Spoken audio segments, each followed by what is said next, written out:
but I'm scared. I- I'm a mess. I got my sprained ankle. That's the whole point of this fight. It creates conversation, barbershop conversation, taxi conversation, airplane conversation, and that's what we want. The more people talking about the fight. The venue swung from roaring thunder to stunned silence and back again within just a few breath-long exchanges. Anthony Joshua versus Jake Paul was framed as a clash of timelines, a decorated heavyweight looking to reassert himself, and a social media-forged fighter who has spent years converting spectacle into sporting legitimacy. When the final bell sounded, the internet erupted. Highlight clips, instant verdicts, and armchair analysts dissected the bout frame by frame. In the hours afterward, both fighters finally spoke, measured, exposed, and defiant. The night had grown larger than any single scorecard entry.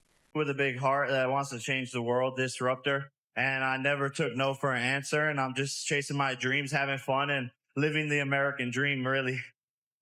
It's a testament to hard work and every single day dedicating yourself to a craft, pushing through when you don't want to be there. And it all pays off in the long run. And believing in yourself, setting goals that people think are impossible. That's really what my story is all about. And There's a particular quiet that follows major boxing nights. Not emptiness, but a loaded pause before order returns to disorder. Trainers checked numbers, doctors made their rounds, and both camps disappeared behind closed doors. When statements emerged, they were direct and stripped down, admissions of exhaustion, restrained praise, and a controlled intensity only fighters carry. Joshua's first words sounded like an inventory of exchanges traded and chances surrendered. The lost angles, the drifting rounds, the moments destined for endless review. Paul's opening remarks blended bravado with raw honesty, leaning into the emotional climate of the bout, the isolation, the noise, and the fragmented judgment that trails every disputed moment. Both landed on the same message: respect for the stage, gratitude for the crowd, and a desire to let the fight settle into memory before being flattened into a single line of record. He has a very side-on stance, tries to practice the Philly shell, and I think Jake has a chance that is slim to none. I appreciate it. All good? Thanks, boss. Thank you very much. See you guys. Okay. Hey, brother. yeah, what's up? Heavyweight of the world! Good? Yeah. Can you get my back? No. For the first week of sparring, I had to get comfortable in there and let things slow down and feel the power out and get the confidence to slip, catch, move. Before the opening bell, predictions flooded every corner and rarely aligned. Bookmakers and analysts largely installed Anthony Joshua as the favorite, listing him as the expected winner across betting platforms. That narrative echoed through mainstream outlets and wagering boards. On the numbers side, CBS Sports and Sportsline combat analyst Josh Nagel leaned Joshua, with prop calls favoring a TKO or KO, reflecting Joshua's resume against elite competition and his proven finishing power. Yahoo Sports viewers echoed that view, pointing to early round stoppage potential and suggesting the referee and scale of the event could subtly favor the seasoned heavyweight. Still, consensus never fully formed. Prominent boxing voices and notable fighters offered dissenting takes. Tyson Fury, never shy with opinions or wagers, openly suggested Paul could land a momentum-changing shot, even claiming he'd place serious money on Paul in theory. Fury's confidence fueled the idea that chaos remained firmly on the table. Dana White, in his trademark blunt tone, delivered a skeptical yet respectful assessment, dismissing some crossover hype while acknowledging Paul's willingness to enter heavyweight danger.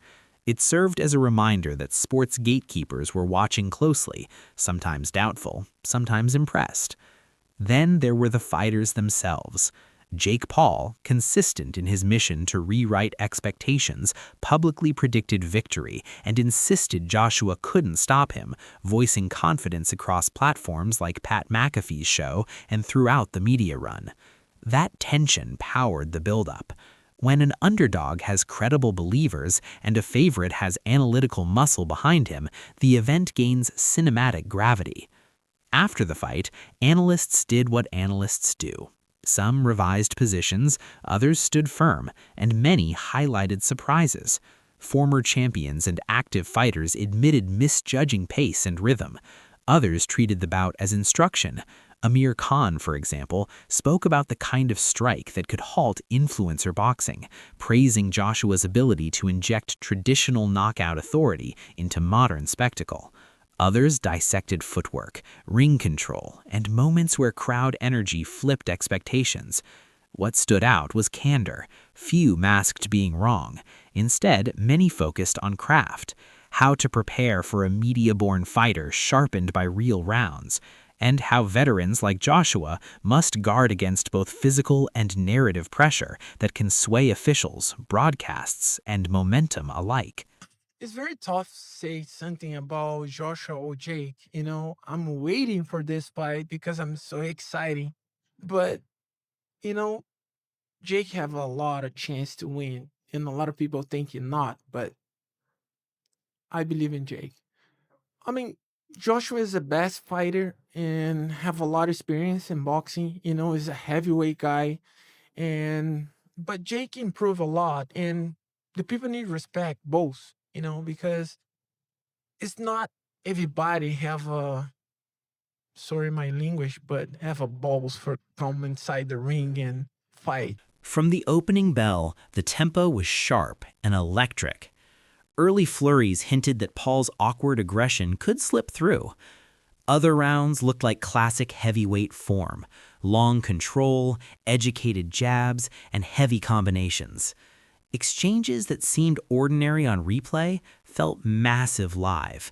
A compact uppercut that froze the arena. A brief stumble that tilted an entire round's energy. Afterward, both camps addressed those moments with respect. Joshua's team highlighted disciplined jabbing and power sequencing. Paul's corner pointed to gritty infighting and composure that contradicted his unconventional rise. Both focused on what the fight demanded: earned respect, lingering doubts, and a catalog of what-ifs. If the ring hosted the battle, social media immortalized it. A single clean exchange or near fall became the night's common language. Clips looped endlessly. Commentators, celebrities, and casual viewers argued technique frame by frame. Memes transformed fleeting expressions into endless commentary. Both fighters leaned into that ecosystem. Short, unfiltered clips from dressing rooms and medical corridors pulled fans behind the curtain. The result blurred humanity and commerce. Intimate post-fight moments made the spectacle feel lived rather than manufactured. Trainers spoke with surgical clarity. Joshua's camp cited range lapses and defensive discipline against unconventional angles. Paul's team praised conditioning and resilience while conceding strategic gaps against Joshua's precision. Both sides framed it as study material. No excuses, no theatrics, just analysis. Why certain rounds swung, how tempo stressed strategy, and what adjustments lay ahead. Statements that read like assignments awaiting the next camp. See those big discrepancy in skill. Sometimes the better fighter carries the other fighter, or maybe goes a little easier. Is there any part of you that maybe thinks that way, or are you going in there when There's a part of me. And it's not even that it's Jake. It's just, do you know, I was actually looking at myself today. I'm a very respectful guy. Brought up by a good family, but if I can, that's just how I am. And this is just the job I do, so. Financially, the bout moved real needles. Betting lines shifted mid-fight and through the following weekend. Pay-per-view numbers were parsed, and promoters quietly circled rematch possibilities. CBS and betting analysts updated props and lines in real time, underscoring boxing's evolution into a sport driven equally by data and drama. Networks and executives will track replays and subscriber spikes for weeks. Nights like this are assets. They bankroll future cards, draw new viewers, and can reset a fighter's market value overnight. While analysts debated technique, fans debated meaning. Social feeds filled with allegiance confessions and emotional reactions. Traditionalists criticized spectacle. Younger audiences embraced the fusion of influence and skill. Neutral viewers admitted they were pulled into the night's gravity. One sentiment dominated. This was something people wanted to witness live. Both fighters thanked supporters in separate messages, acknowledging that victory or defeat only matters because the audience showed up. Rematch talks started in the arena and never fully cooled. For promoters, the math is obvious. Controversy sells, and unanswered questions fuel demand. Both camps stayed carefully non-committal publicly, a familiar tactic that preserves leverage while testing market appetite. Veteran observers know rematches become inevitable when clarity remains elusive. The door stayed open. Health took priority in official remarks, with monitoring and precaution emphasized, necessary reminders that beyond storylines and revenue, long-term safety matters. Those notes tempered online frenzy and shifted focus to recovery. Fights have a way of reshaping narratives. For Joshua, this adds another chapter to a career marked by titles, setbacks, and reinvention. For Paul, it stands as a critical test for a path built on visibility and measurable results. Both used the word legacy. One framed it as an extended journey, the other treated it as immediate proof. Both agreed legacy depends on response. What follows in training, media, and competition will matter more than any single verdict.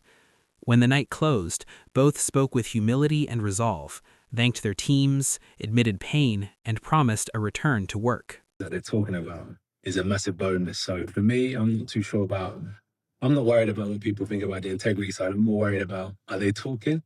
And as long as they... At its core, this was a calculated human decision. Anthony Joshua versus Jake Paul won't fade quickly. It will be clipped, categorized, taught in gyms, and debated by analysts for years. Their immediate statements did something effective. They centered on cost and return, lessons earned, respect gained, and momentum to author the next phase. Whether that phase begins with a rematch, another heavyweight run, or new opponents, one truth stands. Both fighters will be evaluated less by one outcome and more by what comes next. So what's your take on the result? And who should Jake Paul face next to further prove his legitimacy in the ring? Share your thoughts below and stay tuned for more boxing updates.